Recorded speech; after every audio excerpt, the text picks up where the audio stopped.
What is up, Chiefs Kingdom? Welcome back to another video on my channel. My name is Josh Fan of ShowMeFootball.com and ArrowheadAddict.com. And I apologize because this is not my traditional post-game show. I'm not going live tonight for a combination of reasons. So, as some of you already know, I posted about it earlier today. Michael Darcy is out sick this week. He's really been going through it recently, so we couldn't even do a Kingdom Crew earlier this week.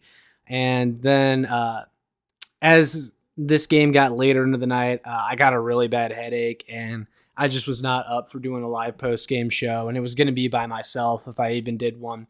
So I just decided that I'm going to do this instead, and I'm going to give you guys some quick-hitting thoughts on the Kansas City Chiefs' 23-20 victory over the New York Jets on Sunday Night Football to move to 3-1 on the season. This is definitely what you would call an ugly win because at first it looked like the Chiefs were going to run away with this game. They took a quick 17-0 lead. And then after that, not much went right for this team. This is probably, starting with the defensive side of the ball, this is probably this team's worst game defensively so far this year. This defense had been dominant through the first few weeks. They had not really allowed other teams to score all that much. And even though the Jets didn't necessarily have a great night on offense, what scares you a little bit is that this defense made Zach Wilson look competent. Zach Wilson is by far the worst starting quarterback that the Chiefs have faced so far this year. And he actually had a pretty good game tonight, besides that last fumble towards the end that gave the Chiefs the ball back and essentially wrapped up this game.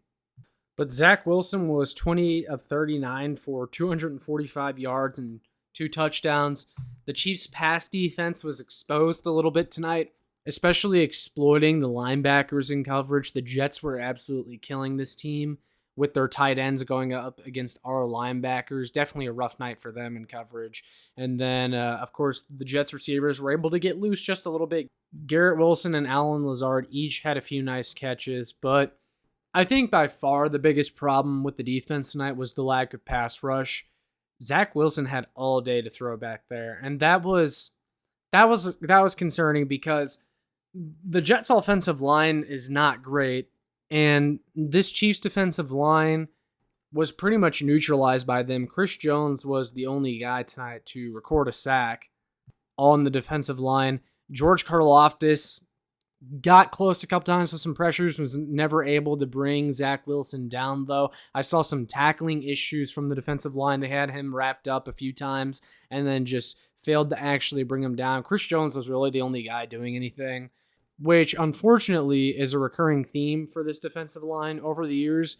It's kind of been the pass rush goes as Chris Jones does. Now, the defensive line has been actually pretty good so far this year. Tonight was an outlier relative to what we've seen from them this season, and they still don't have Charles Omenihu back, so I'm not panicking or anything like that, but I was a bit disappointed in their performance tonight.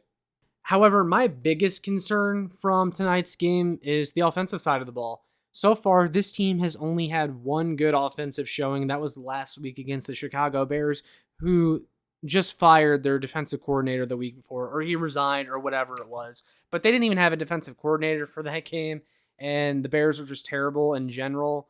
So that wasn't really impressive, that win. That wasn't a shocking performance. And then you come out against a team like the Jets, who, yes, they do have a good defense, but man, this offense just looked out of sorts. Patrick Mahomes even did not look like himself.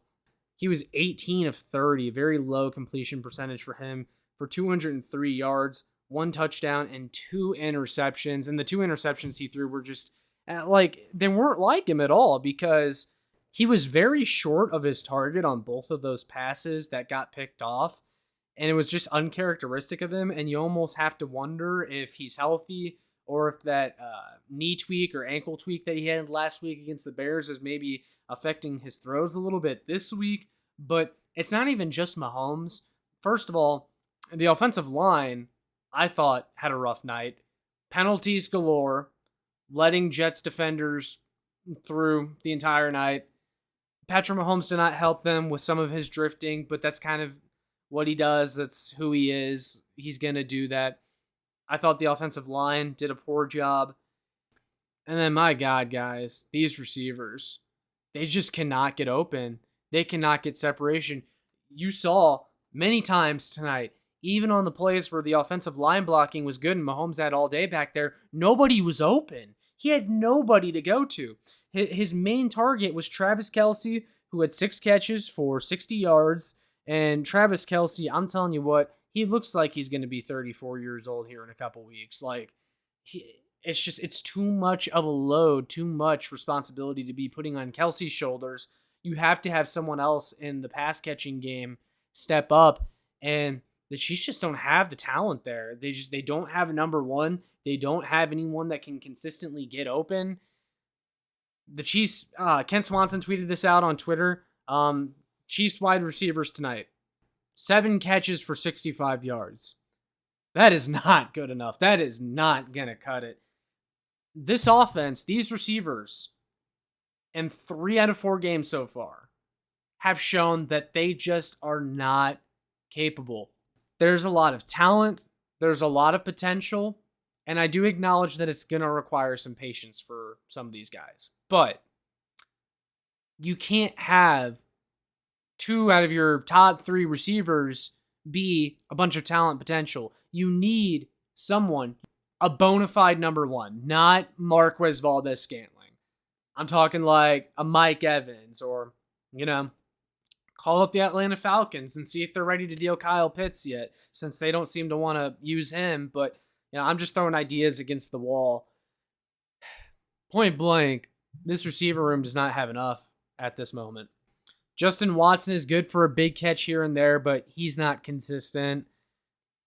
Kadarius Toney, we just haven't seen it so far. Sky Moore has had some good plays this year. Haven't really seen it so far from him, though, consistently. Rashee Rice seems to be really electric, really explosive with the ball. But, man, is catching the ball a problem for him? It's getting ridiculous at this point, how many drops he has. If you were to hand out a game ball for tonight, though, it's obviously got to go to Isaiah Pacheco. He made his homecoming tonight to the New Jersey area. Of course, he played his college football at Rutgers. He was running like an angry man tonight, 20 carries for 115 yards. He also added 43 yards receiving. And anytime this Chiefs offense seemed like they needed a big play, Isaiah Pacheco was there to get it for them. And I don't know where this team is without Isaiah Pacheco in this game. So props to Pacheco. But while we're on the topic of running backs, I just got to say, and it seems like me and Michael have both echoed this each and every week so far this season, can we stop trying to make Clyde Edwards-Helaire a thing in this offense? It's not working. Everyone in the entire nation who watches this football team can see that Clyde Edwards-Helaire has zero juice. He provides nothing for this team, for this offense. I'm tired of him eating up carries, eating up touches for absolutely no reason. There was a play tonight on an important drive where Mahomes dumped it off to him in the flats. And if that was Pacheco getting that instead of Clyde, it goes for a first down. But instead, Clyde gets brought down to the line of scrimmage because he's too damn slow to turn it into anything. So I'm just done with the CEH experience. I don't know how many times I have to say that. I am astonished that he somehow has survived this far. I would like to see someone else. I thought LaMichael Pirine deserved to be active over him, but I could go on about that for a long time. This offense definitely has not given people a ton of reason to feel inspired after the first 4 weeks of the season. I think they'll get some stuff figured out, but it's evident what their problems are at this point. And the question is, if and when those get cleaned up. The penalties on the offensive line, they've got to get figured out. The lack of production at the receiver position, it's got to get figured out. I don't know if it will, and if it does, I don't know when. I know we have to be patient with these receivers, but there is the possibility that no one steps up, that the day never comes that you feel good about this wide receiver group. And I think that's something that Chiefs fans have to start preparing for, and I think that's a question that Brett Veach has to answer, of whether or not this team needs to make a move to bring someone in. If this offense could just get it figured out and look like the Chiefs' offense of years past, this team could be very special. because even though the defense had a rougher night tonight, I think people are downplaying the loss of Nick Bolton in this defensive lineup since he is the green dot and helps a lot with the pre-snap adjustments and telling guys where to be. I think they missed him a little bit tonight. The offense also put them in some bad positions tonight because of the turnovers. Ultimately, when you're holding any NFL team to 20 points, you take that. I know the Jets aren't good. I would have liked if we held them to under 20 points because they're just not very good. But again, the offense put them in some tough positions tonight. They did okay. There were some bad drives from them, some bad moments, bad penalties. But you made it out with the win.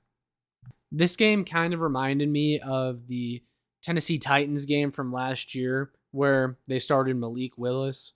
And that team was not good. Malik Willis was not good. That game was an Arrowhead, and the Titans almost marched in there and upset you at home. But, you found a way to win, and you got out. This was a game where it's like win and just get the hell out and figure out the rest later. This team has issues. This team is flawed, as we've seen so far this year. But it is early, and all that matters is winning the game. And the Chiefs won. So, I'm not going to complain too much. I've learned through the years not to overreact. This game could have gone worse. You could have been the Buffalo Bills and lost to this team without Aaron Rodgers. So it could have been worse. You won the game. And to address kind of the controversial ending to the game, I guess there's a little bit of controversy with the holding call on Sauce Gardner that basically ended the game. You could argue if it was ticky-tack, but you can't hold the guy. You can't grab them from across their chest on their shoulder pad. That's going to get called most of the time, especially in a spot like that. And I'm just going to say it. I thought the holding call on Trey Smith, the play before, was worse. I thought that call was BS. I thought that was very ticky-tack on a play that would have given the Chiefs a first down. And look, I think it was a makeup call of sorts. People are going to complain about it. I don't really care. My team won, so I'm chilling. But yeah, guys, those are my thoughts on this game. They won. That's all that matters. Looking ahead to next week, just try to go 1-0 each week. But I want to hear from you guys down below what your thoughts are on this game. Are you concerned at all about this Chiefs team in any particular area? Are you as concerned as I am about the wide receivers? Would love to hear from you. But with all that being said, make sure you like, share, and subscribe so more Chiefs fans can find this. And make sure you check out my work on showmefootball.com and arrowheadaddict.com. And I will see you all in the next one. Go Chiefs!